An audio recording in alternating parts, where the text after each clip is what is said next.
Hey, Shug. Yeah. How you doing, man? Hey, Matthew. I'm, well, I'll lie and say just fine, man. Okay. I'm kind of right there with you. You know, it's a little bit of that just state of the world thing sometimes. And I do the old stick my head in the sand some days if I want to exude any joy. Mhm.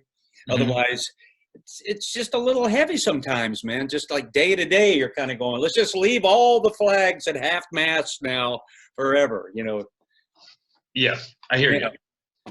Just that. And it's I was telling some people, I said, man, even for a clown, it's like people go, well, you're a clown, aren't you always happy? I'm going, no, clowns don't drive. We don't thrive on happiness. Our thing is to make everybody else happy. That doesn't mean that we're happy. And it's sometimes, dark stuff helps you get there, but just the way, sort of the end of COVID and kind of just going, are we or aren't we, or how's it going? And then just plus all the stuff happening right here in our very state, and I'm going, it's just all kind of right around here. And I drove my daughter to Chicago yesterday. I go pick her up. And so, I do a 12-hour round trip.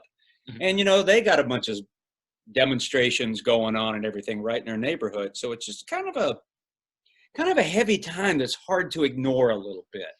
I hear you. I mean, we do a lot of news here at the radio station, and I mean, that's my primary job as the news director here at WTIP.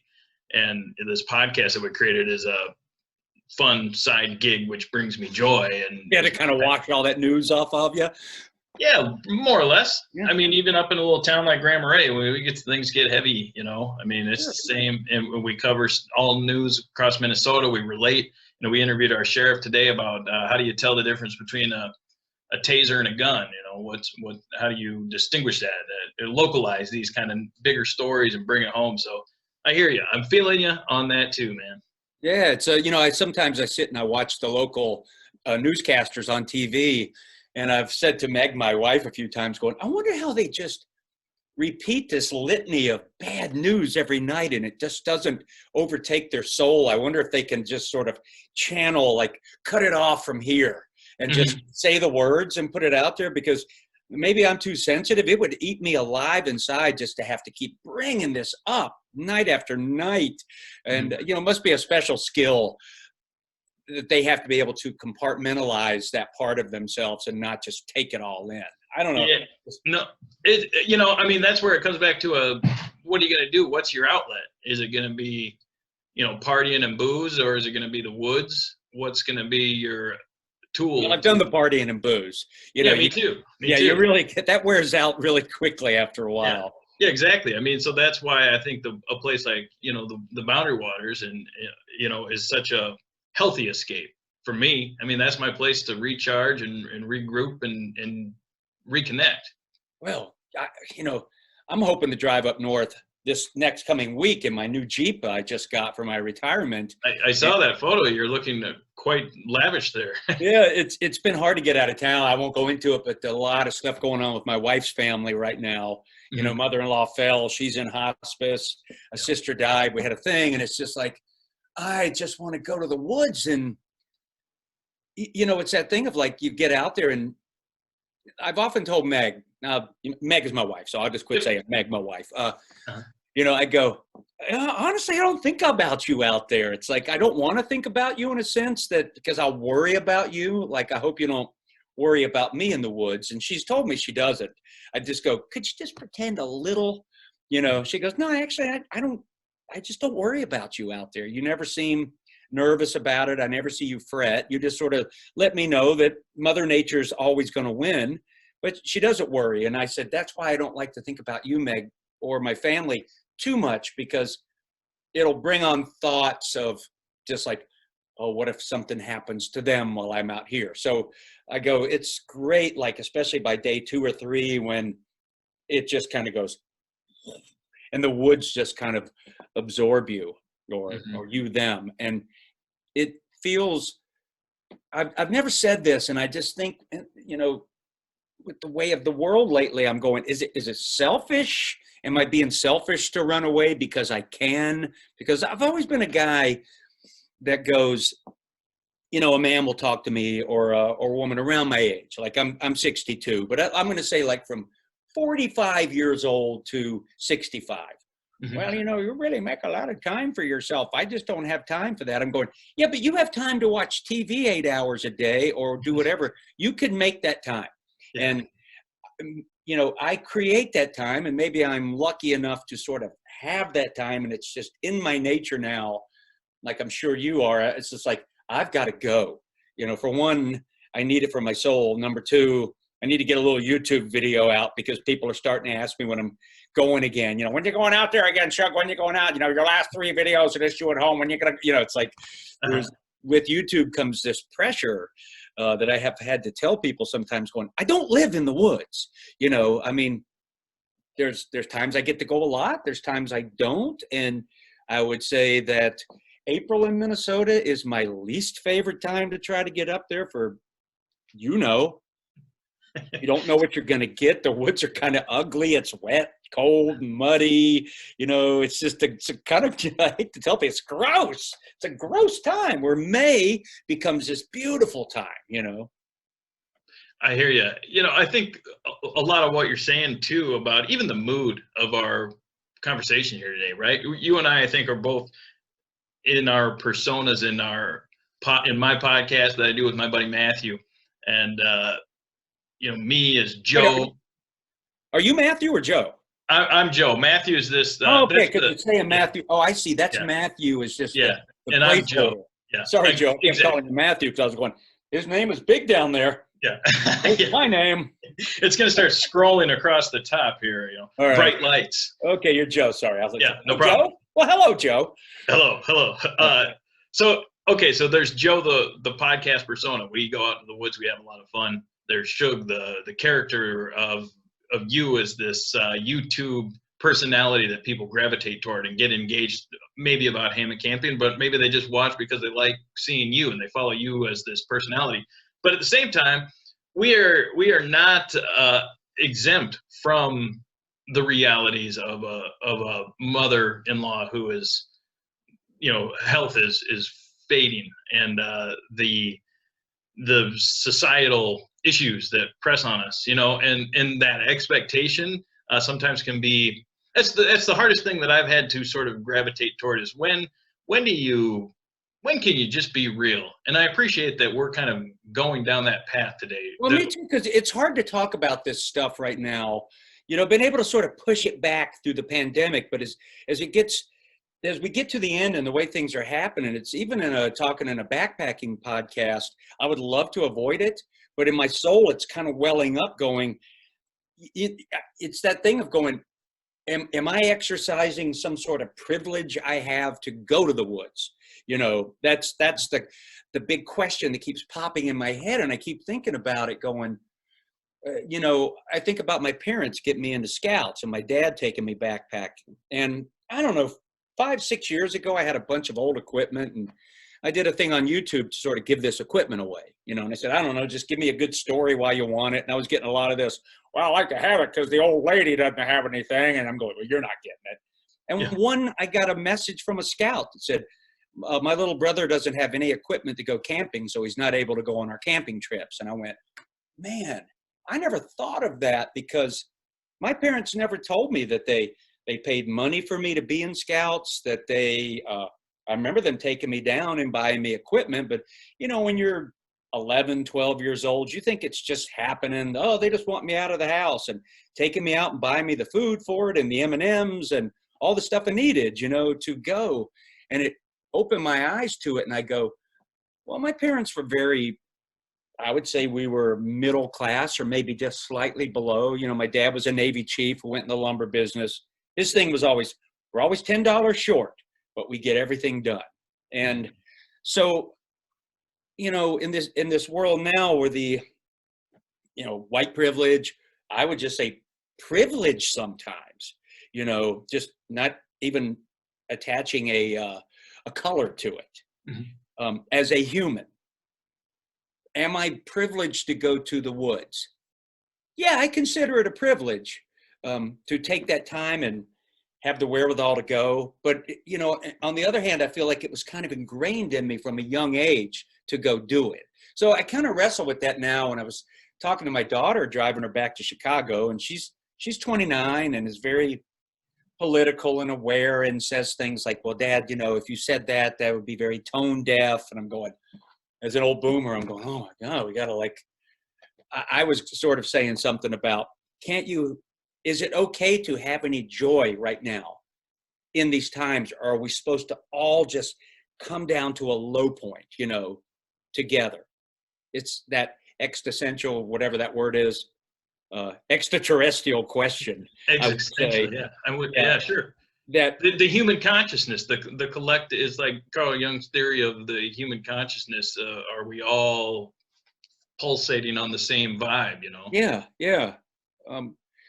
You know, and I was thinking before I talked to you guys going, I wonder what's going on up in Grand Marais, you know, because I often say, man, I would love to get out of the Twin Cities. For many reasons, when I go to Grand Marais, anytime I did the library show there a couple of years ago, and I showed up in front of the library about 9:30 in the morning, and I could hear the seagulls. I felt like I was in Provincetown, Massachusetts. And I stand there going, why don't I live here? Why do I not live here instead of the Twin Cities and just get up there and get a little elbow room, you know?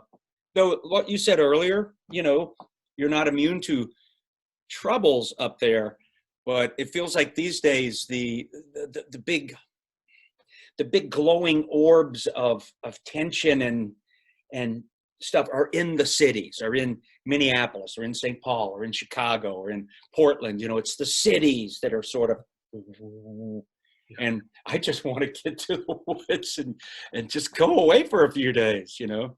Well, so what do you think about when you go to the Boundary Waters and you're on the Border Route Trail or the Caribou Rock Trail, wherever you might be, that you're going to encounter somebody that looks like me or you, a white guy or a white woman?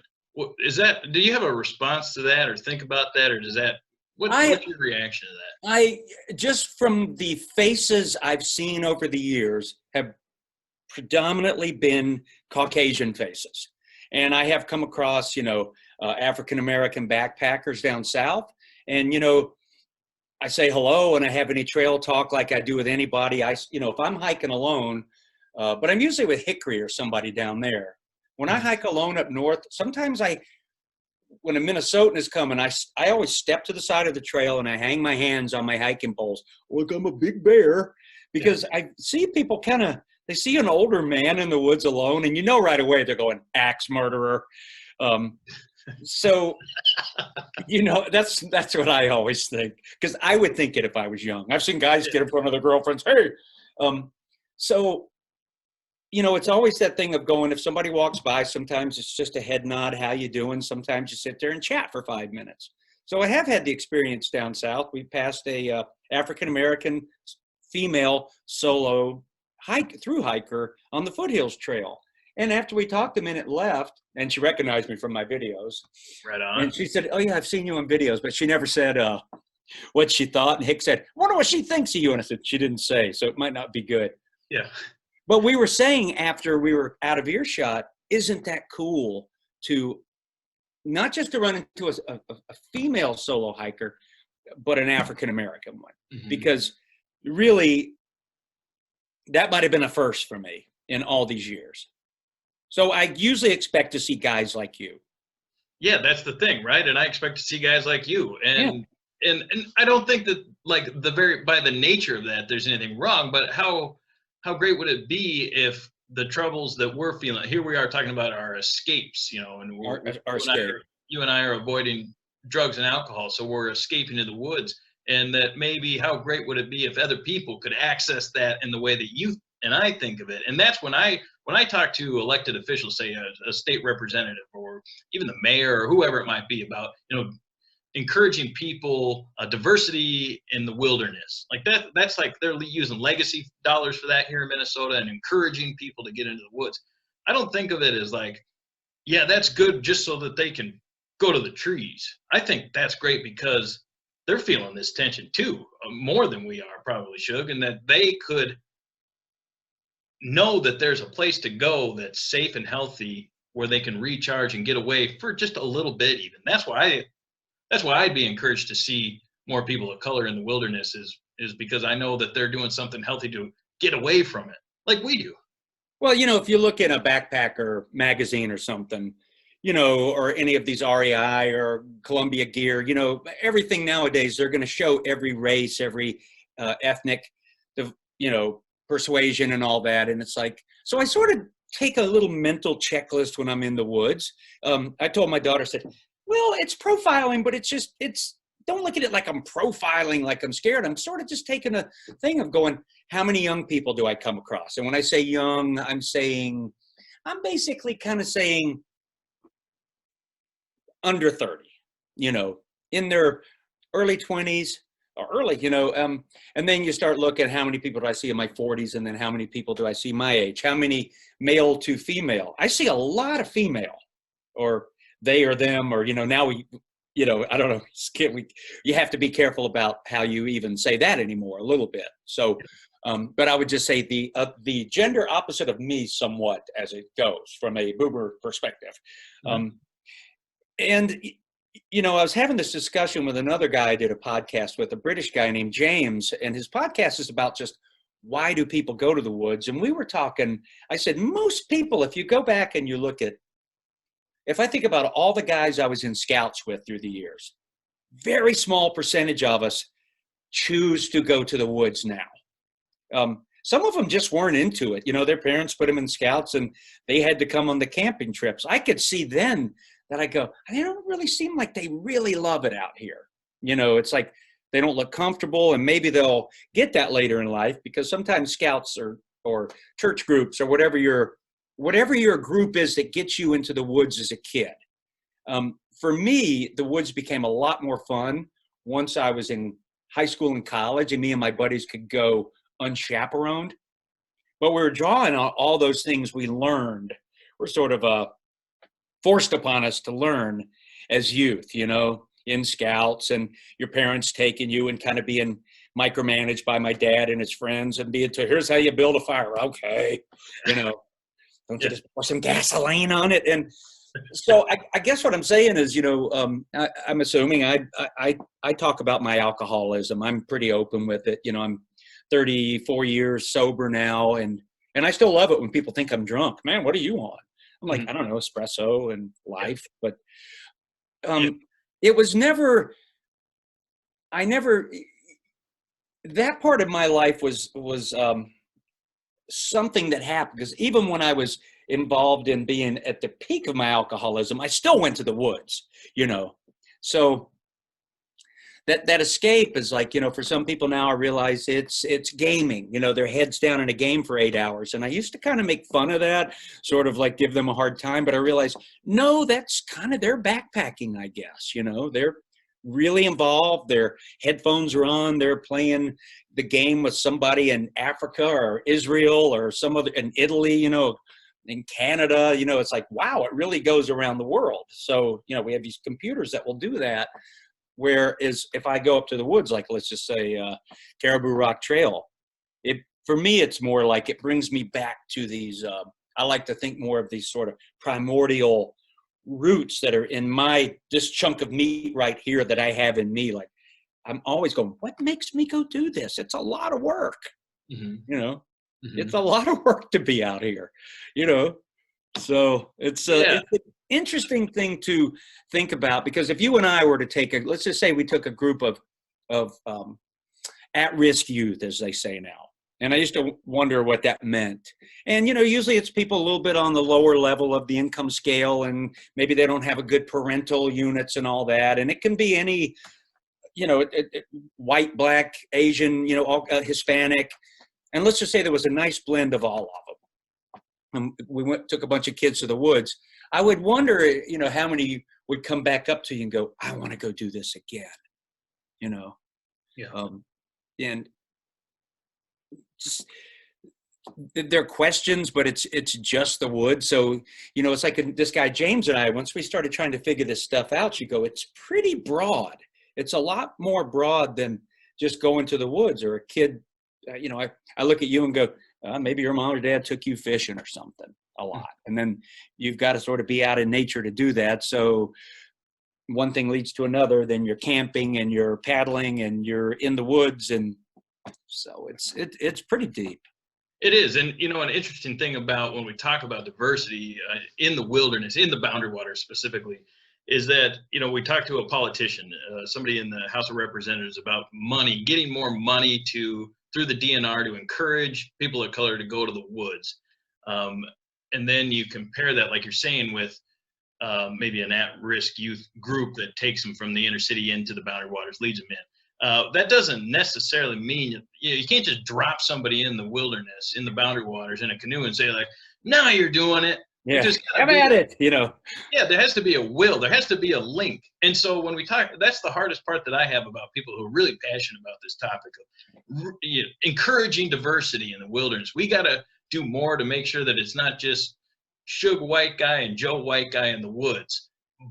But there also has to be an interest in a desire. And I know that the tools that we can supply our money to get people there, either because they can't afford to get the gear or drive themselves from Minneapolis or wherever it might be, so that we can play a role. But the interest also has to reside within, It does. I agree, because you can't make people go do stuff just because you feel it's right. All right, all of you kids, look like you've never been in the woods. Well, here we go. And they might be going, that's the last thing I want to go do. It would be like somebody making me go game for 8 hours. I go, I don't know. Can we let's just try 15 minutes first? It's just such like you say, it comes down to money. And I've always said to people, I go, backpacking is not inherently expensive. You can dirt bag it. I mean, you need a sleeping bag, a pad, a tent, some cook gear. You don't need much, but it's like any sport or hobby. We want more. I don't know too many guys that that fish a lot, that have just one fishing rod, or a hillbilly pot, or a hillbilly pot, or Gatorade bottles for his top quilts. And, it's like because it becomes your passion, and you're like going, well, I need a 0 degree. I need a -20. I need a 40 degree. I like to have that 30 degree for in between, and you collect this stuff. And for me, it's a lot of it going, well, I used to just blow my money on booze. And now I feel like I've got things that I can have and I can loan them to friends. And, it's just the wilderness thing is like, on one hand, as like the Superior Hiking Trail, I didn't even go on it last summer during the pandemic because I kept hearing how crowded it was. So I sneak on up to the foot trails up in the Boundary Waters, because more people a lot of people don't know they exist, and they're not well marked. And, people can feel pretty safe on the Superior Hiking Trail because they'll see people. But you realize, for anybody that's never been in the Boundary Waters, you're pretty remote. It's quiet out there. And growing up down south, we'd have like a church group I grew up in Charlotte, North Carolina, and some church group would bring a bunch of their youth up to the Boundary Waters, and they'd come back, and all I'd hear is, oh, the Boundary Waters, Boundary Waters, Boundary Waters, oh, the Boundary Waters, see us under the Boundary Waters, oh, the Boundary, and I'd just shut up about the Boundary Waters. And I used to sit around and go, how could a sunset from the Boundary Waters be better than a sunset from a mountaintop in North Carolina? Because to me, the Boundary Waters, I thought, was just sort of this flat, lakey place. You kind of knew of it from pictures, the sound of a loon, a man in a canoe with a fishing rod. And I used to go, boring! So once I was on Parent Lake, over there on the, right up on the Disappointment Trail. And you're facing west, and I saw a sunset there and I've seen several there at that lake that almost made me cry. And I got it, because you're going, it's the perspective of the lake. It's that 9:45 sun behind the horizon, the colors, the loon is looning, the owl is owling, the fish is jumping, he's going, whoa, it's so intense. And I went, I get it. I get the sunset from the Boundary Waters. It's amazing. You can't compare the sunsets. It's sort of like you can't compare people's passions. I've often say, I have so many people that say to me, oh, you're so obsessed with your mandolin, you're so obsessed with your camping. I go, No, no, no, no, no, no. Obsession makes people cry. You can make people cry with your obsession. I said, I'm highly passionate about the things I get into. And I will dive into something for 2 or 3 years and see if that passion stays. Because sometimes, some hobbies you do them for 2 or 3 years, you go, I kind of reached my point with it. Camping sort of never, it's like music. It doesn't have that, music, there's always another song, there's always another technique, and camping, there's always another trip, or you're older, or you see something differently. Like, it's sort of open-ended. It was like my career in circus. It kept my interest. I never got bored with it. And I go through my life looking for things that give me focus like that. So I tell people I'm very passionate, and I tell young people, do not be afraid of passion. People are kind of jealous of passion. If you're a passionate person about mountain biking or fishing, it's just like, that's great. Talk about it all you want, because, that's a great positive thing. So I always make sure to tell people, nope, not obsession, passion. Yeah, don't apologize for your interests, is a big thing. And I've heard, or maybe you were even diagnosed, or correct me if I'm wrong, but somebody once referred to you as a spirited introvert. I did. I did a year of psychotherapy, just to sort of, people had told me I'm crazy all my life. And I will admit, like a lot of people, I was listening to some podcasts yesterday driving back, 6 hours to bring Ariel and her dog to Chicago, 15-minute turnaround time. I go in and take a pee, wash my face, and head on back. So I'm listening to podcasts. And it was interesting on 2 of the podcasts. One was Jack Black, the actor, and the other one was, what's his name? Lance Reddick, who is, I don't know if you ever watched the TV show Bosch.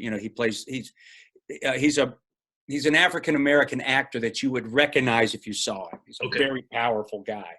Both those guys talked about how they never felt normal in the human world, and I put myself in that category as a kid. So I tried to do things that made me, doing scouts, playing football, that I went, these are sort of I can be normalish in these things.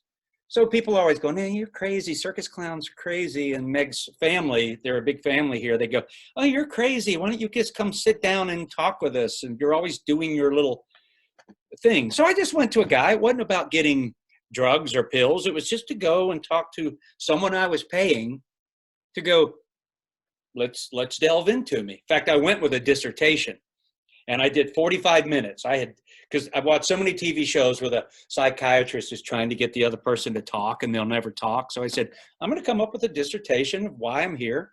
And then Dr. Bob did this. And when I was done, he made a couple notes. He went, so about half of that was bits, right? And I went, yes. Yeah. But they're based on truth. And the fact that you recognize that, we can work together. Yeah, cool. And so at the end of that, when I asked for, I'm going, based on my criteria, what am I? He said, well, you're a spirited introvert. You hit hard, you come on strong, and then you fade away. And then you come back. But you have to fade away to go get your energy. And I think a big part of that is anybody that goes solo camping, you can't be an extrovert and do that. I think it'd be really hard, because you really have to, it's just you with yourself for a few days. And, I don't know. Like one of my sister-in-laws, Cynthia, one time go, what do you do out there? Aren't you lonely? I mean, what do you do? I'm going, I'm never lonely. I don't know there's just camp chores. And sometimes you just sort of sit and stare, and I don't know, I'm walking. So she's very much an extrovert. And she was just going, I just can't see how you could do that without another person to talk to. And that made me think, yeah, I'm crazy. But so spirited introvert made me feel good, because it wasn't just introvert. It was like, oh, spirited. Okay. Yeah. Well, and I think that word spirit and passion, I mean, it just comes through so naturally. Your page, your YouTube channel is such an interesting mixture of, like you say, I saw you cooking some ribs at home the other day. I saw you. For the family that's in town, for the funeral we were having. And Yeah, and I've seen you know, on St. Patty's Day, you're jamming on the mandolin and juggling and doing your other dressed up as a leprechaun. Where getting crazy, but in this, you know, there's that spirit, passion. But then, you know, you go 2 videos back, and there you are, you know, on the trail, you know, or reflecting, sharing advice about hammock camping, genuine things. I mean, I've got a buddy in Portland that follows you. I got a good buddy in St. Paul that have follow you, you know, learn from you. I mean, they got into hammock camping because they found your channel. And these are spirited outdoors people, you know. And well, think about when you were a kid in school. Like, I've thought about a couple of teachers I learned very well from. Mm-hmm. They made it interesting, and I was one of these ones going, I don't want to disappoint them. So they're giving me more, so I will come forth and give them everything I've got, even if I'm not that interested in the subject. I feel like they're bringing it to me in a different way than a lot of teachers do. And of course, you know, most YouTube people are introverts at heart. Everyone I've met. Maybe in radio, you're the same way, because, you know, when you talk in your mic and give the news or something, and I'm sure you think it, or when I hold my camera up on the trail and talking to it, I realize that it's not so much at that moment, but kind of, I'm going to be talking to a lot of people. They're going to watch this. And occasionally you get one that thinks you're a big boob and will tell you that, but they won't tell you that politely. Mm-hmm. You know, oh, you're cringy, and I think you're, you know, something, you know, it's going to happen. You know, you can't please everybody. And even my St. Patrick's Day video, my daughter said, aren't you a little scared when you make that and then you get ready to put it up? I go, yeah, you know, I could always play it safe, but, you know, some dads and moms tell me they're safe letting their kids watch my stuff because they know I'm not going to drop the F-bomb and all this stuff, which I will in real life, but I won't doing my art because I never did in my show. It sort of doesn't, I don't know. It just never benefited me to do that, you know? So because you're going to lose some of your audience, you know, you can't be just dropping expletives all over the place at a library show, you know, or a state fair. And when you're a clown, you know, you're coming out going, yeah, I can make the show edgy without swearing, you know. But in real life, I will. But I won't in front of kids. Mm-hmm. It's sort of like, you know, I don't want to. It's like seeing Mickey Mouse with their head off. You know, you don't want to blow your cover. So I don't know. I think this last year we've all had a lot of time to think about so many things deeply. And now I'm just trying to sort of enter life again, and I'm finding it really hard to just get out there. And it's, you know, and I'm sure I'm not the only one on that. It's like having to sort of retrain ourselves after a year of not having it. Now it's kind of like sort of tiptoeing out and getting that Jeep. I told my wife, this was just one of my leverage points. Yeah, you know, honey, that Jeep will get me out of the house a little bit more. I'll just go drive around at night. And I realized the other night I went driving around and forgot we had the curfew. And I was like, my God, no wonder the roads are so empty, and drove home kind of going, oh, God, there's a curfew. Ah. Yeah. Yeah, man. Yeah. Crazy, you know, just wild. I wanted to talk to you. I mean, you've got now more than 100,000 people that follow you, you know, on I hit the 100,000. And I'm, the thing that makes me proud is I've never, if you've watched my videos, I never say subscribe. I never ask you to subscribe, and I never say thumb me up, because I appreciate that. I just feel like it's just, you will if you want, and right. You don't have to say it. The people don't need to say that anymore. Anybody that has a YouTube channel, don't ever say that again, please. The people say it now in the first 30 seconds of their video going, I haven't even watched it yet. You know? But it's part of their algorithm. You know, it's like, I think now if I was going to start YouTube now, I may not do it, because when I started it, it wasn't quite as big as it is now, you know, and a thing, you know, with rules and parameters, you know. So, you know, it's even thinking about, I think I'll just probably just sort of fade away from it one day, because, you know, I'll just be some old man. Just, I got a little food in the corner of my mouth right there. I got all kind of crags and crannies and gulches. And oh, he fell again. He fell down. So it's fun to teach. You know, I've had a few people say, I wish I would like your teaching if there wasn't so much of you goofing around in it. And I went, well, then I would never do the video because then it wouldn't be any fun for me. Because I certainly tried to do really cut and dry videos. I'm just not able to. It turns into a parody of itself, you know. So to go back what you were saying, I'm always interested that people will watch me. And even on that rib video, so many people commented like, it doesn't always have to be hammock stuff. We want to get to know you a little bit. And I think there's this, I've always said, if you're doing an act on stage, or if you're an actor or anything, there better be some truthfulness in you, because people can see the BS immediately. Now, in my world, I'm throwing out what I would call blarney. It's BS I'm hand delivering you. But the true truth is like, I'm giving you the guy I am. I can't pretend to be the real, hello, it's Shug here, and we're going to do a video today on reading a canoe book. And you can just see already it's going to turn into, I'll start talking in that voice and it's going to turn into a parody. I just can't do it straight. And so I've been amazed that I hit 100,000. It took me 14 years though. Well, hey man, that's all right. And Play the long game, right? It's an amazing accountment. It's something I hope you are very proud of, because it is a big deal. And also within that amount of 100,000 people, I really want to talk to you about winter camping, because that's something that Matthew and I on our Boundary Waters podcast have started to do more of. It's an annual, we do it many times a season now, winter camping personally. We share stories, and we take a polk sled and we, go across lakes, up portages, and we're traveling like we would in a canoe. Yeah. Where you're sticking to your, more trails and so forth. But I've got to tell you, Shug, I mean, we are staying in snow trekker tents with a canvas tent with a wood stove on the inside. Cots. You're smart. Because I've been cold watching some of your videos, and you've been out. I mean, you were out this past winter or recently, a recent winter. We went across Snowbank and went over to Disappointment campsite on Parent Lake campsite. Yeah. Me and Alex, because pulling a polk on a hiking trail can be tough depending on the trail. Mm-hmm. And then I just started thinking, I need to go walk the lakes more. And, pulling a polk, yeah, you're almost like pulling a canoe, and you can load it up to an extent. You go, I still got to pull that weight no matter what it is. But I've always been one when people ask me if I was going to, do you have a wood stove or a canvas tent?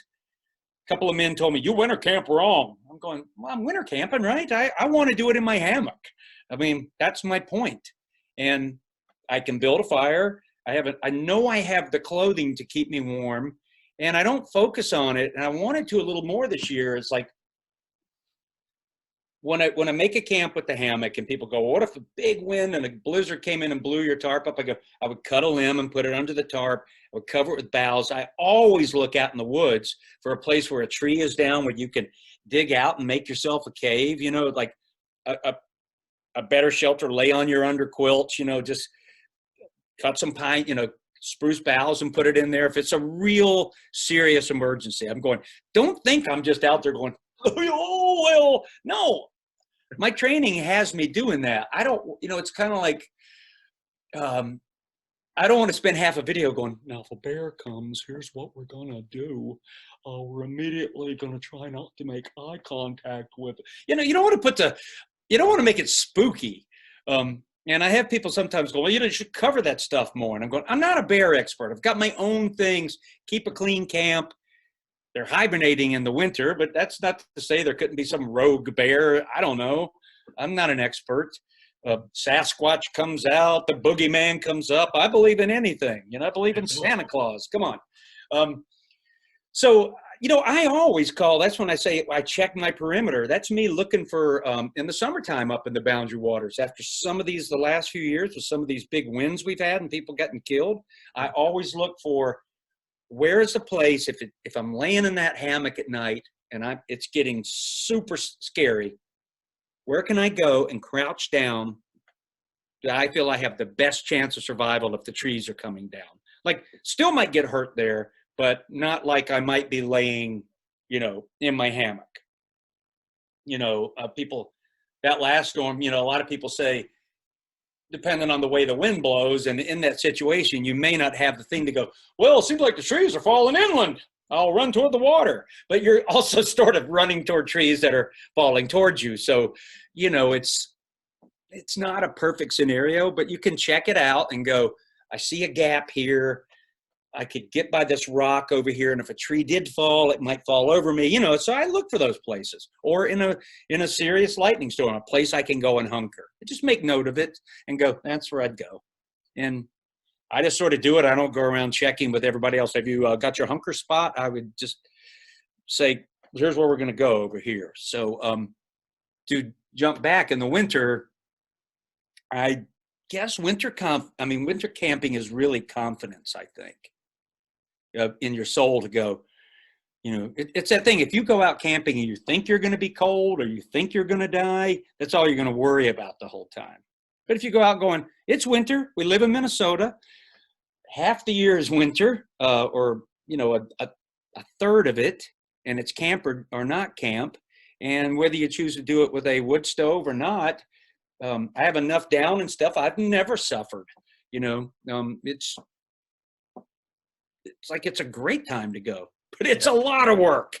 It is, and even the wood stove, the hot tent, adds more work. I mean, we're having to work harder than you to stay warm, and we're really not all that warm anyway. And I've heard about people, I watch a guy who's up in Canada, and he sets his alarm to wake up every hour and a half to, stoke the wood in the stove. And I'm going, I don't want to wake up. Yeah. And if I'm asleep in that hammock, I'm down for the count. So, I never to tell anybody how they should do it. I just choose to do it in a hammock because that's what I'm comfortable in. And that's just the way I like to do it. And I've never really slept terribly cold. And, I get home sometimes and go, I don't even know how I did that. Because, that thing when you get home, you take your shower, and then I got to run outside and go get some firewood. I'm like, oh, I'm so cold. It's like, but my wife will go, you were just up in the woods for like 3 days. Yeah. I'm going, I know, but it's different. When you get home. The immersion part of it, there's no separation between warm. It's just you're in. You're in, man. You're going out there. You know what you're getting into. And the only way you're going to get warm is to hunker down by that fire really close and really build it up and cut some wood. But I've winter camped a lot of times where I've never even had a fire. I think deep down I want it to go. I always say I'm just lazy, which is a big part of it. When I'm going solo, I'm going, no, I just want to see if I can stay warm without the fire. I know I could build a fire and warm up, but can I just be pretty comfortable with no fire? With just a hot, warm meal and my gear in Minnesota. I don't know. Yeah. Might not be that smartest. It's a weird sense of fun. It's when I see guys, on my lake out here that just fish all day on a cold 42-degree day with the wind blowing and going, man, they're standing out there in the boat. There's something wrong with them. They must really want to fish. They do, so. Well, so I've got a couple more things I want to ask you, Shug, too, before we jump off is that I want to tie back to what we were talking about earlier now. Let's say they start using legacy dollars and say winter camping is something we got to encourage people we got to get diversity in winter camping. There's too many white people only that are winter camping. Like, that doesn't seem like a very good idea at all. No. You even encourage anybody. Like, it doesn't. But so what's the separation? Like, why is it a seasonal thing? I think we got to ease them in, so that you go summertime camping or spring or fall camping. What I'm looking forward to for spring backpacking is my pack just feels so light and small after winter. Less insulation, less food. I can go back to my alcohol stove. I'm not melting snow for water. It's just like pared down again, where it's like, whoa, freedom! I don't have to wear as many clothes. I don't have to wear as much down. Just less stuff. And it's like anything. I think if you're going to teach someone to play mandolin or guitar, you go, all right, we've all seen these lessons where it goes, play guitar in 7 days. Well, you're not going to be playing guitar. You're going to be making a G chord, maybe a D or a C. Maybe in a week you'll learn your 3 chords, but probably not. but you'll be making a G, and I guess you could call that playing guitar. So it's sort of like that first camping trip you bring someone on. Or, people get in touch with me all the time, and I just go, they're going, we're thinking about going camping. Could you tell us where to go? And I'm going, I'm not a guide. I'll kind of tell you what I like. But, part of it is like you research your own trip and count, make note of where you sort of fail or mess up, but also make note on the things you do right. Don't just focus on what you do wrong. Like, slept through the night. Had a good pancake. Just don't focus on you didn't bring this or too much gear. Of course you'll bring too much gear the first time. So you have to sort of start safely. And, it's kind of like winter camping is kind of way out here. If you like summer camping and then you go sort of late fall where it's a little colder and you go, how was that? Got down to like 25 degrees. Were you okay? No, my cutoff point now is 30 degrees. And a lot of people do that. When it hits 32 degrees, that's their cutoff point. And I'm going, why limit yourself? Well, then I got to buy more gear, and it's miserable. And I think my selfish side kind of goes, less people in the woods. Of course, there's less people winter camping. It's difficult, and you do have to have more gear, and it's just, I get the guys to tell me, I go out in winter, I got just a wool blanket and lean up, make a lean-to fire. And I'm going, well, good for you. Film it and show me. Okay, now, so here's kind of what I was getting at within that context is that you've got 100,000 plus people that follow you on your YouTube channel. We have a much smaller base, but we're tapped into this same niche of wilderness people, people that are engaging with our creative product because they're interested in the wilderness. There's some element that's drawing them in. And you're right up there in it. I mean, you guys are there. But we don't necessarily, at least I don't personally think of myself as an advocate of some kind. I'm not really like save the trees or save this place even though I love it. I don't think of myself in that way, and I don't recall you. I'm not either. I always have people trying to get me to jump on a cause going, I'm not really a cause guy, and if I do, it's my private thing. I'm not going to bring everybody else in. I wish I was that kind of person. Like if you want to save we've been saving the Boundary Waters for years, and we'll continue to save it. My thing is going, go now and see it.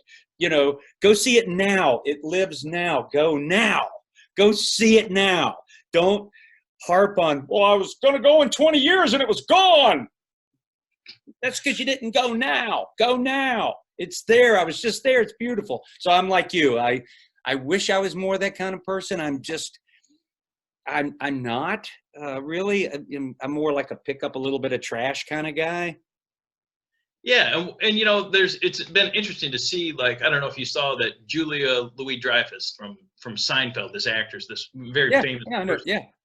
She came to the Boundary Waters last year, 2 years ago now, and really had a great trip, a canoe trip with her husband and some friends. They stayed up the Gunflint Trail. And now they Save the Boundary Waters campaign, and she's friends with Al Franken, and they kind of brought her in through that. So she's now an advocate for the wilderness, and it's bringing in all these other people. But I wonder what your take on that, about why, here you are, you've got these 100,000 people, and like we've got these, listeners, and we've got the airwaves here, and we're, for whatever reason, we don't, Stop the Mine isn't something that was front and center on your page. Here's how I look at it. And this is a great question. I've always wanted to address this because you threw it at me and I've thought about it. I'm going, through my channel, what I hope to do is just more than anything, sure, teach a little bit of hammock camping and all that. But usually what I find, like when I was performing at the Minnesota State Fair, I'd have a man come up. Usually his wife would come up and go, my husband's over here and he really wants to talk to you. He got back into backpacking. He's a little starstruck. Quite frankly, I'm sick of you and your voice and your whole woo buddy thing. And I go, well, tell him to come on over here, ma'am. And you just continue to dislike me. That's fine.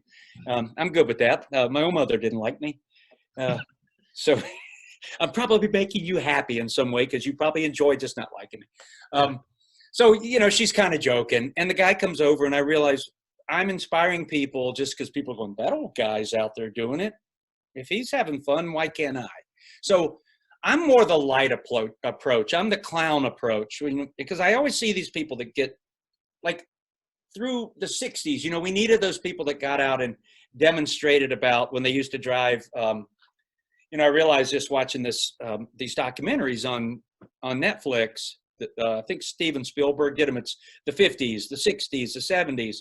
And it was the woman that went around and nobody knows her name, and it wasn't a big campaign. But remember the mosquito trucks that would drive through with all the DDT blowing out? We'd run down the street chasing it. Well, her cause was to have a better way to deal with that.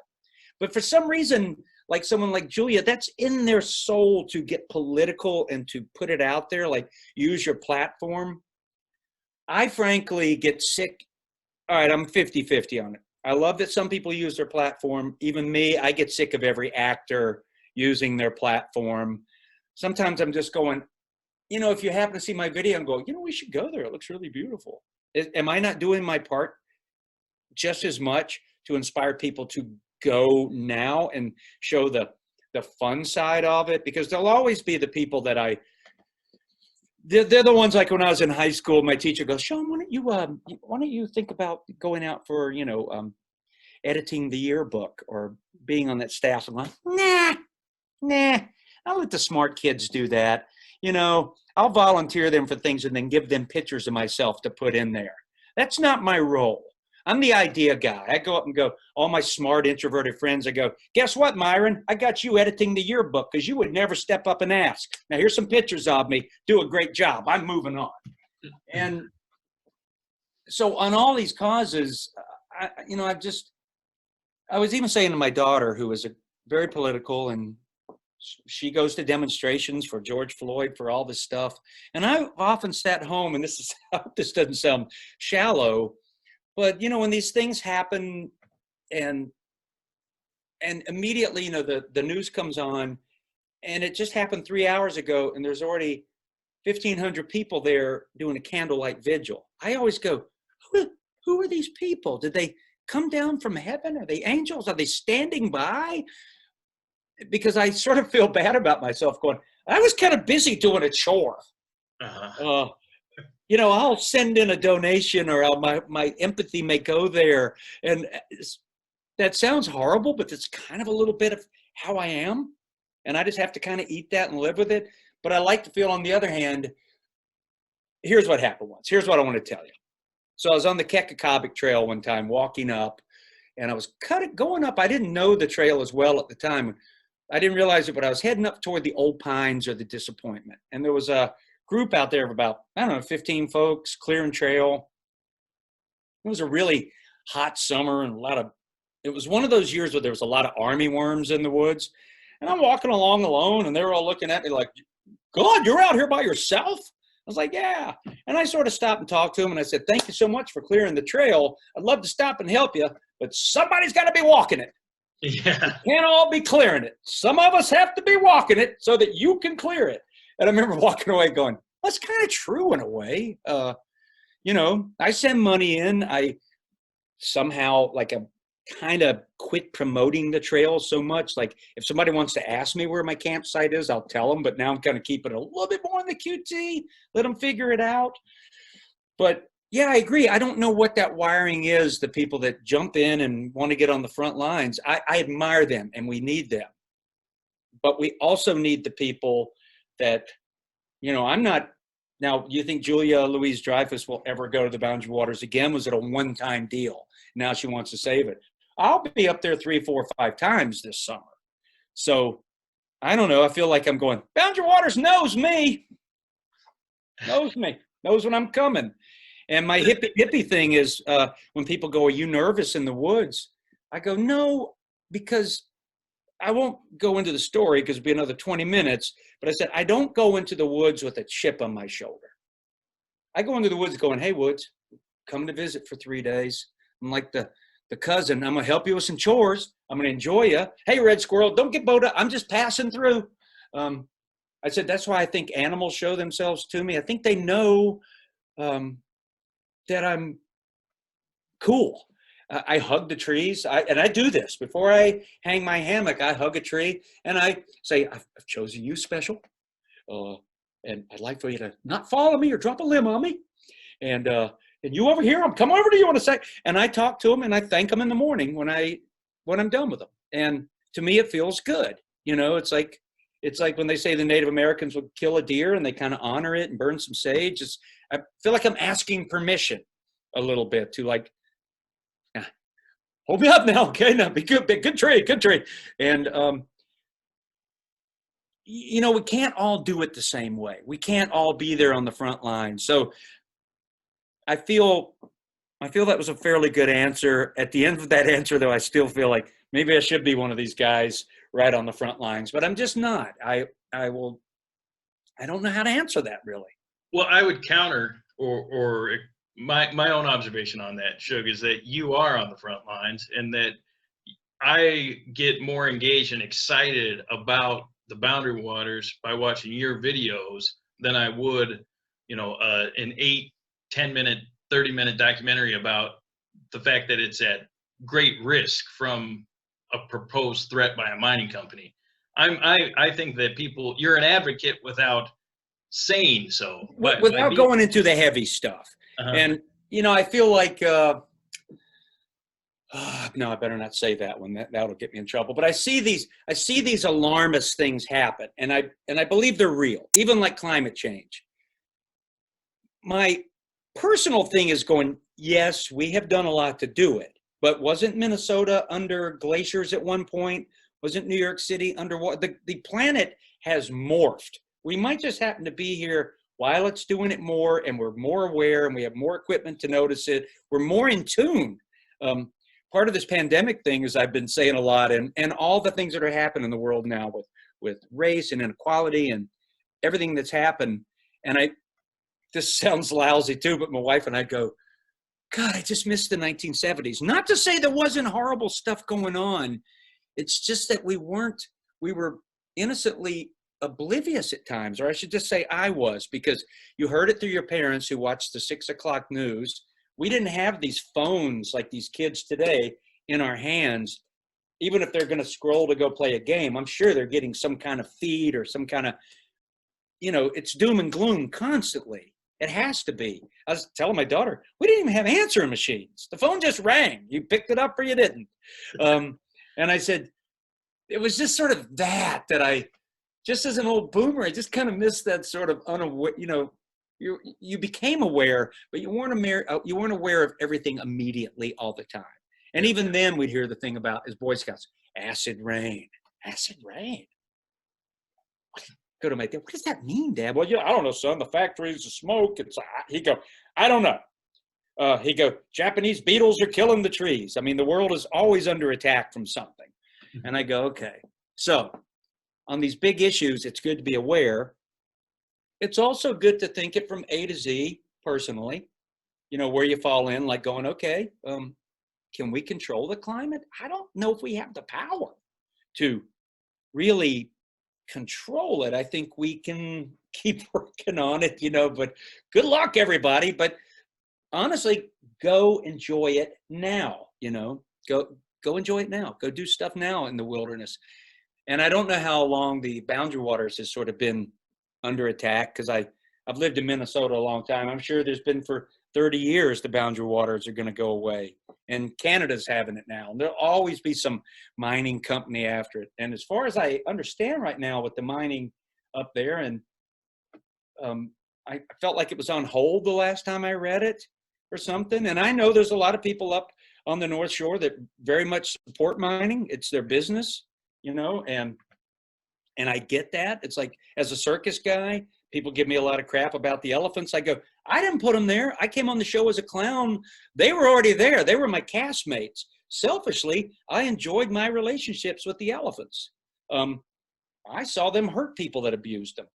I just a clown that rode them. So, you know, you're trying to be open to both sides, those that support mining and those that are against it. And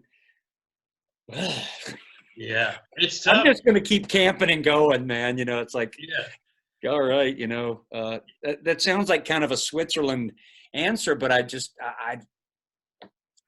don't want to get hung up too much on either end. I'm just going to play the middle and go, well, hope you're around for a while. And it seems to me that's maybe where you stand a little bit, you know. Yeah, I mean, on my trips, I don't think about it. I don't think I've ever once thought about twin metals on a canoe trip. Me either.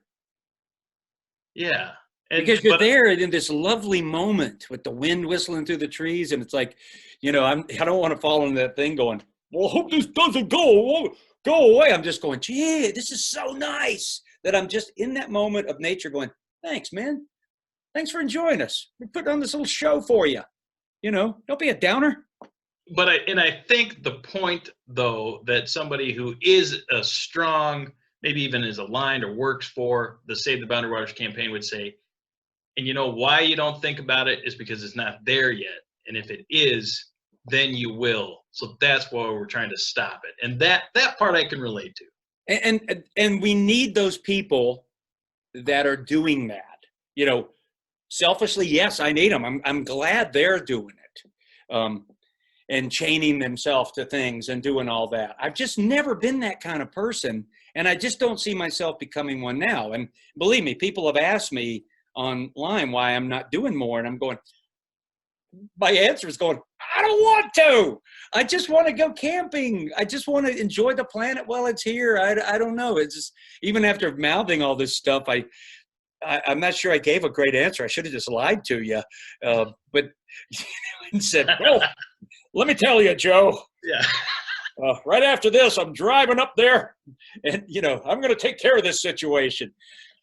It just seems like it will go on a long time. It's not the first round, and you know it's a 15-round boxing match. There's a lot of blood.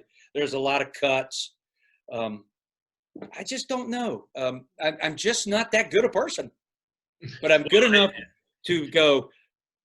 I would be the guy if the groups are arguing about it. I'd go, Joe, they'll probably work this out. Why don't let's load our packs and just, you know what they're fighting about right now? Let's just go up and get into it. Let's go up where they're fighting about.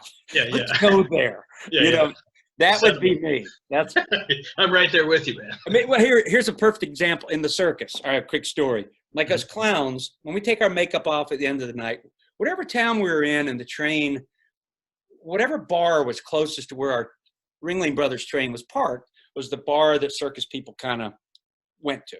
Mm-hmm. And most towns liked us. Sometimes they didn't. And us clowns, we were the smart Alex, and we'd go in and we'd get kind of drunk and doing things. And sometimes some guy didn't like it because his girlfriend thought it was kind of cute that I had a bar stool on my chin, and these guys come get in our face, and we're kind of going, hey, wait, hang on a second.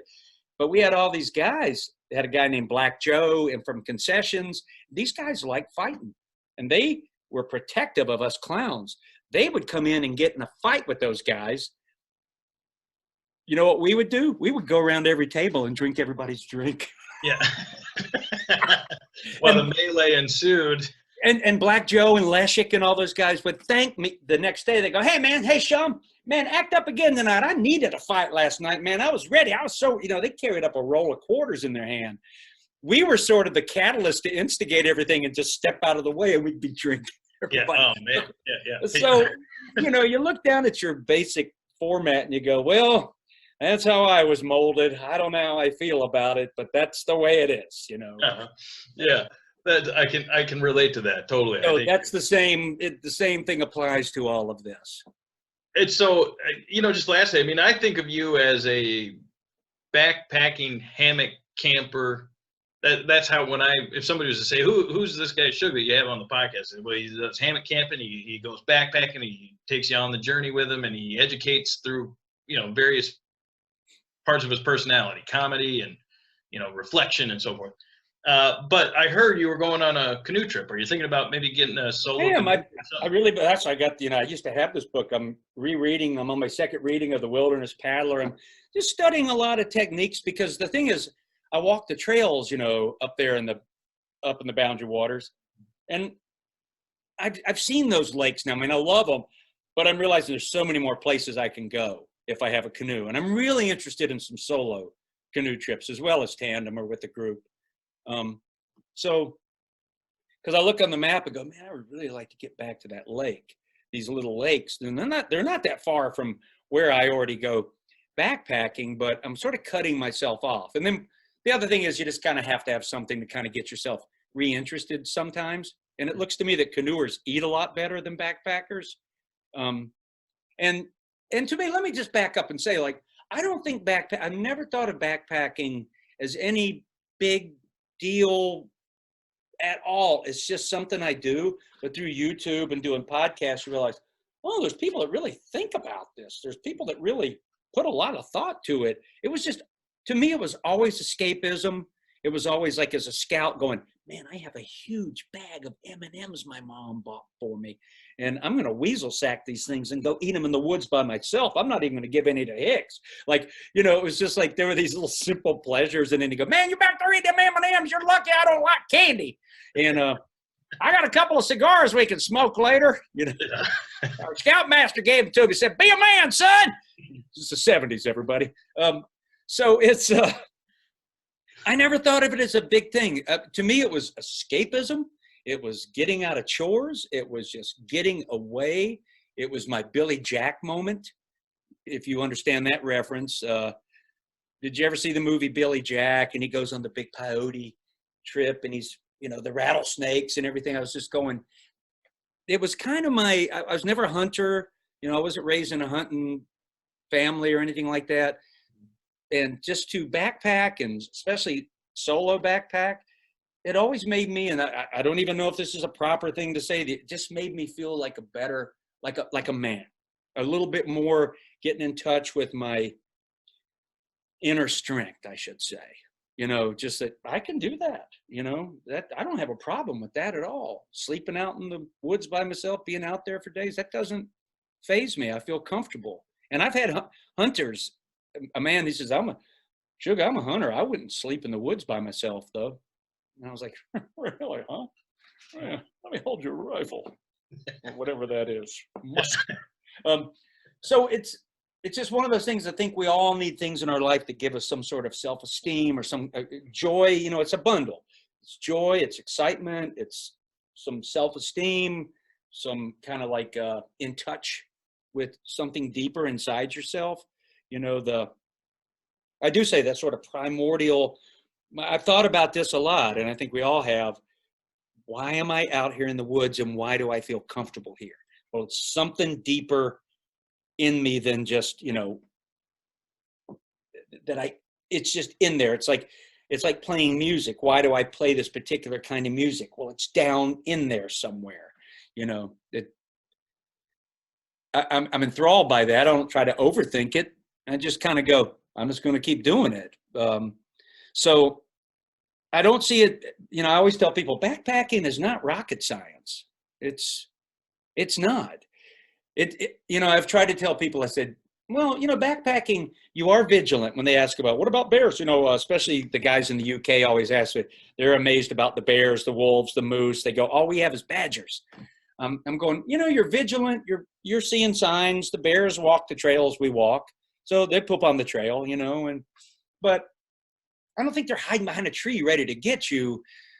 It's kind of like driving a boat, sort of like driving the pontoon boat. You know, when you got people on the pontoon, you know, yeah, you're laughing and talking, yeah, but you're constantly scanning, you're vigilant for, you know, the jet skier coming by, the sailboat or somebody, you know, just you're in tune with it, but it's not like you're all focused. Quiet, everybody, I'm driving a pontoon. You know, you're just relaxed but vigilant.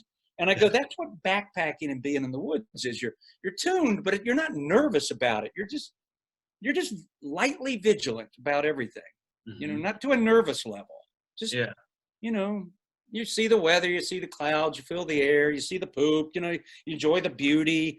You know, that's why I like filming every little flower, every little pretty thing, because filming the trips has changed the way I see the woods, because I stop and look at it now because I film it. And it's changed my backpacking for the better in that sense. On the other hand, once you've been on YouTube a long time, with that comes a little bit of responsibility, because you are influencing people. I don't like to think of myself as an influencer, but people told me I am. They're going, you know, you're influencing people. I'm not comfortable with that word. I like inspire. But I was on the Spirit Hiking Trail a couple of years ago, and I set camp by myself, and two young guys walking by, and they came in. They were going to come in and check the site, and they saw me and said, "Hey, you're that hammock guy, right? Shug, Shug. Yeah, I'm Shug. Yeah." And they took a selfie with them. Hey, whoa. And then they saw Hillbilly Pot. I had my kid out, and they went, "Hey, man." One guy looked at this Hillbilly Pot. They knew that pot from the videos, and they asked if they could take a selfie with it. And I was like, "You want me in it?" No, Shug, we got you. Yeah. And they were over there taking pictures with this $6 aluminum Imusa 12 cm pot that's beat up. And you realize, because it's been in the videos a lot, it becomes a character. It's like the Batmobile or something. They see it visually, and it dawned on me the power of all these mediums we have, whether it be visual, whether it be being on the radio, whether on TV. It's a powerful thing, and you can use it for good or for bad. So this makes me feel better. So for the people that are really putting their time into the protests and the boundary water things, I'm like Glenda the Good Witch. I come in and go, "Well, come with me to the boundary waters now, and we'll go up and we'll watch fish swim right through the water." So maybe that has just as much value, and to be there. Somebody's got to walk the trail. I don't know. I think that's the biggest takeaway, from our conversation today, Shug, is that advocacy can have many forms. Passion can have many forms. Indulgence and creation. That's hopefully what our listeners are taking away today, is that, getting out there is the best, is a way of advocacy and engagement, certainly. And that the more people that can do it, I think that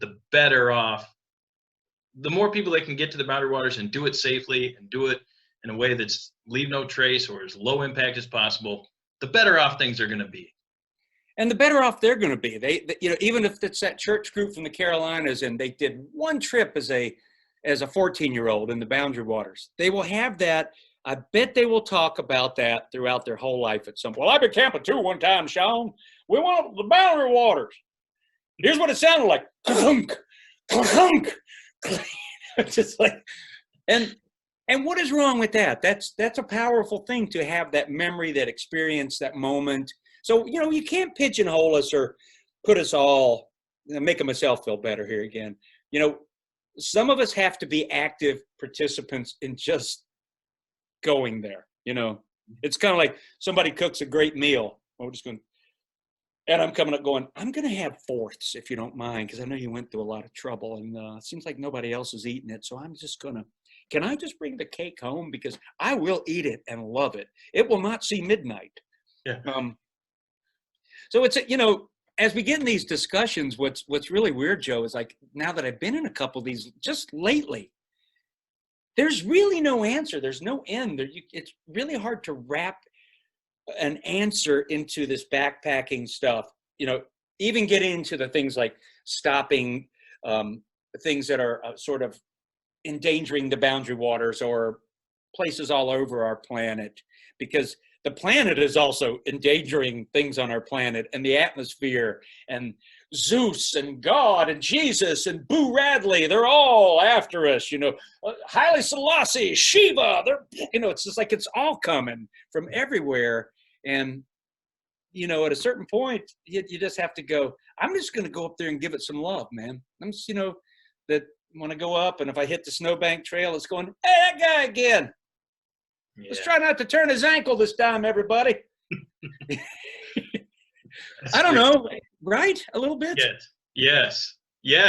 And it's that thing of going, just in the world, particularly today, when you think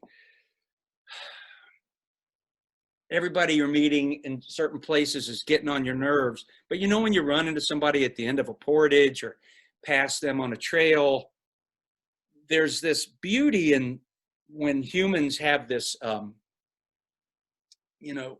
we're all up there for the same reason. We don't stop and talk about politics or things. You just sort of, "Hey, what kind of canoe is that? Or what are you carrying? What's your stove? Or beautiful day." Just kind of have this nice moment with humans. And sometimes I think you see the best of humanity when you see it, you kind of go up there to get away from it a little bit. But when you do cross somebody's path, it's usually like you see pretty good people or share a campsite, or they, I had a couple paddle into my site because they swore that the portage was there. And I said, no, it's up a little bit, but you guys want a candy bar or something? It was a husband and wife. You guys look a little peckish. No, we're good. But it's like bluegrass festivals. Everybody's just there to play the music. They're not there to talk politics and religion and, the big ones, just let that sort of go. And it's more like, what key do you play in and what kind of music do you like to play? So I don't know. I think it's hard. They say that the woods and backpacking and everything is more popular than ever now. I still think it's a pretty small community of people. When you're into it, it looks like a lot. If you look at the Superior Hiking Trail Facebook page, which I try not to look at too much. I'm not on Facebook, but it's an open page. You go, oh gosh, a lot of questions. And I know there's a lot of people who go to the Boundary Waters, but it's never seemed, I've hiked those trails and not run into anybody. And, I guess it depends on the weekends, or I'm lucky enough to go on weekdays. So I love these conversations because you realize, wow, there's a lot of range to figuring out why you do it, and be on YouTube. Or I would say for YouTube, just to sum it up for me, it's looking at the trip through this. Like I say, when I do a B-roll thing, I have this thing. If I walk by something and it's a tree with a little piece of birch flapping in the wind, I'll go, I should film that. And I go, you thought it, stop and film it. And I stop and I get the camera out, film the little moment, and then turn the camera off. And then my payoff is what I call the regard moment, which when I turn the camera off, I'm going, I bet nobody ever stops right here. It's not really anything to see. It's just deep woods. And in that little thing, I remember one time when it starts to rain in the woods and you hear it coming from way out, hasn't quite hit you yet, and the tops of the trees are kind of blowing, and you just take 2 minutes to regard that moment of why you're there, and be in it. As I've gotten older, Joe, I've tried this thing. I was joking with people about 2 years ago. I said, man, I know a couple of people that are very zen. They're very tuned in, very quiet. A podcast with them would be like this.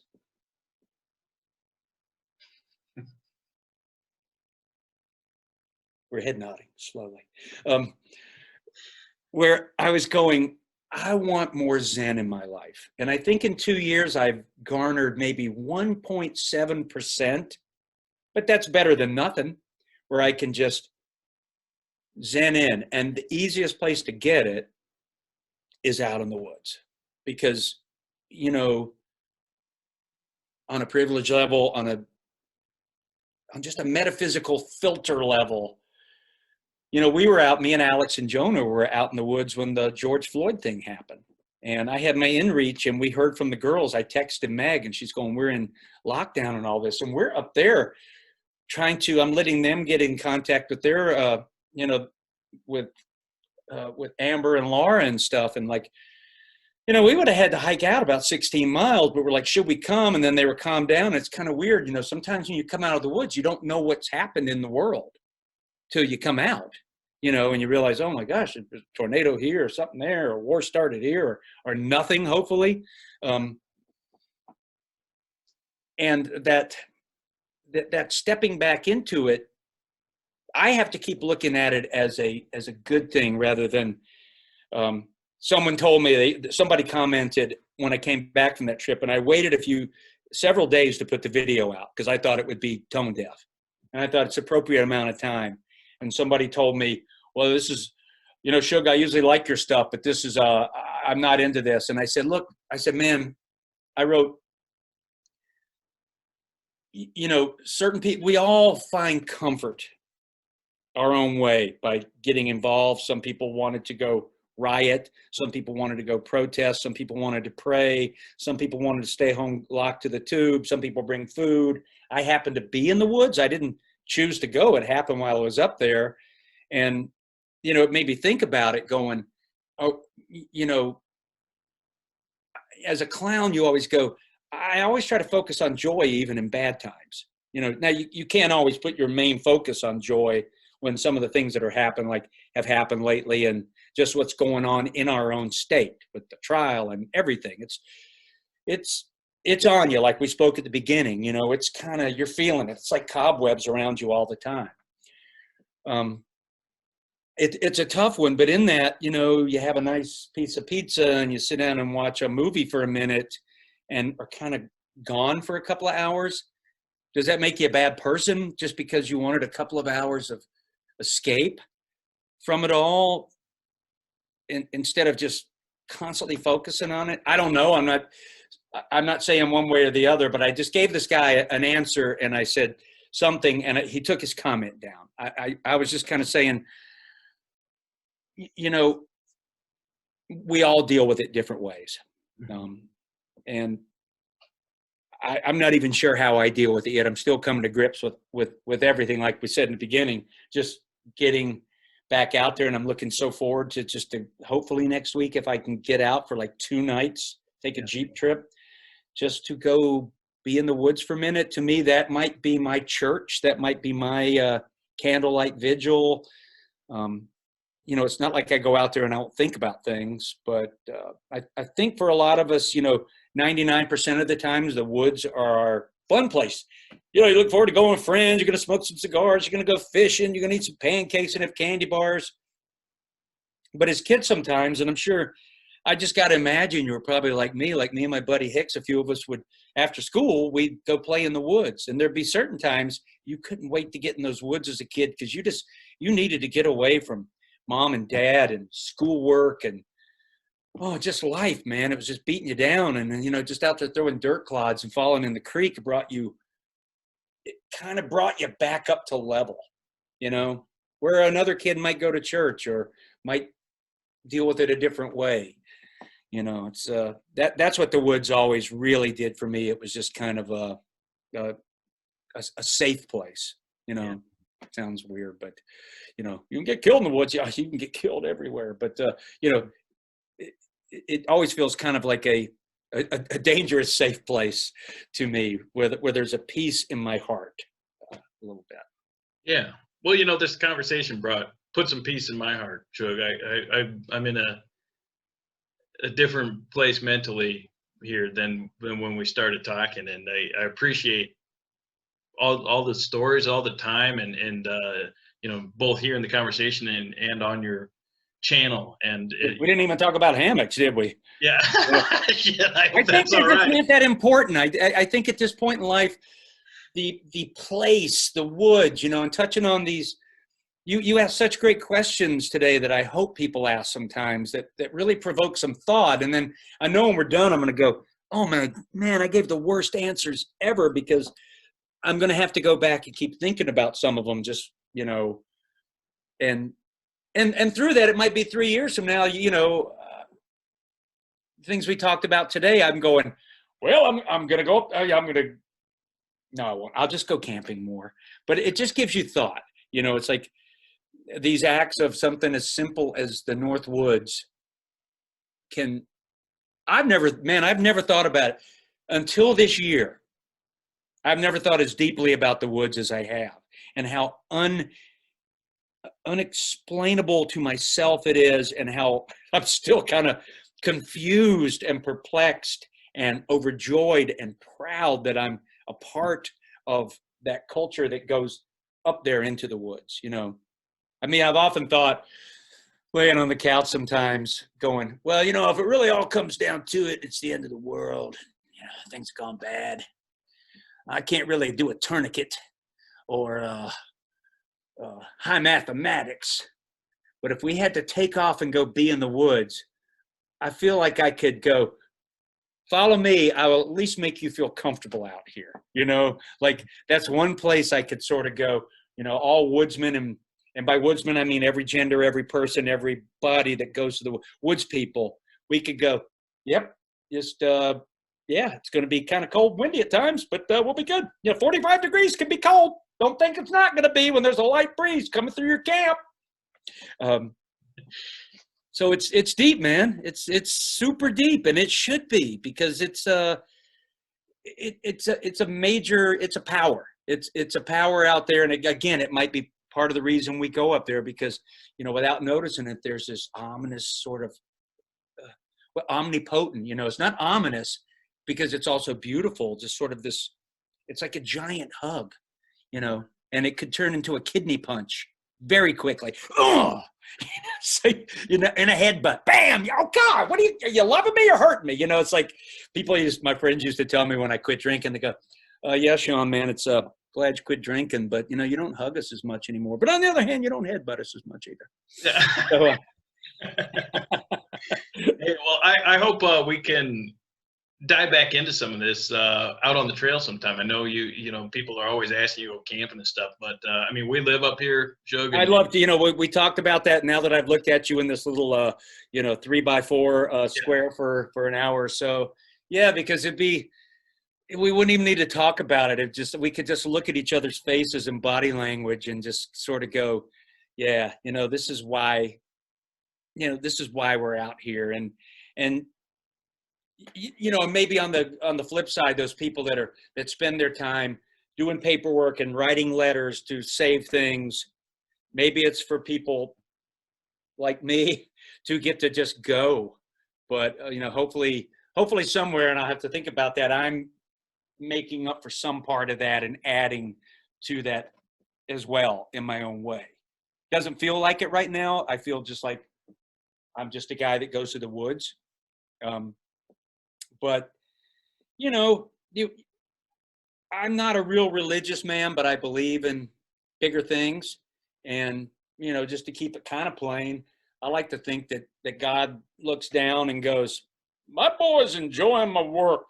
Because I think God talks like Robert Duvall when he's doing a Southern movie. Yeah. And just like maybe thankful that someone's just out there as simple as that, enjoying it, you know? I mean, it's like when you make ribs or make a cake and somebody comes up and goes, this is delicious. Just in that little contact you had, you're pleasing somebody's palate. That's kind of a cool thing. You know? It is. Hey, man, I can't thank you enough for being on this. See, I'm still trying to weasel my way out of this thing a little bit. That's all. That wasn't a good answer either. The cake analogy, Shug. That was a horrible one. Yeah. Why don't you just learn to get a little more quiet, son, and do the Zen nod?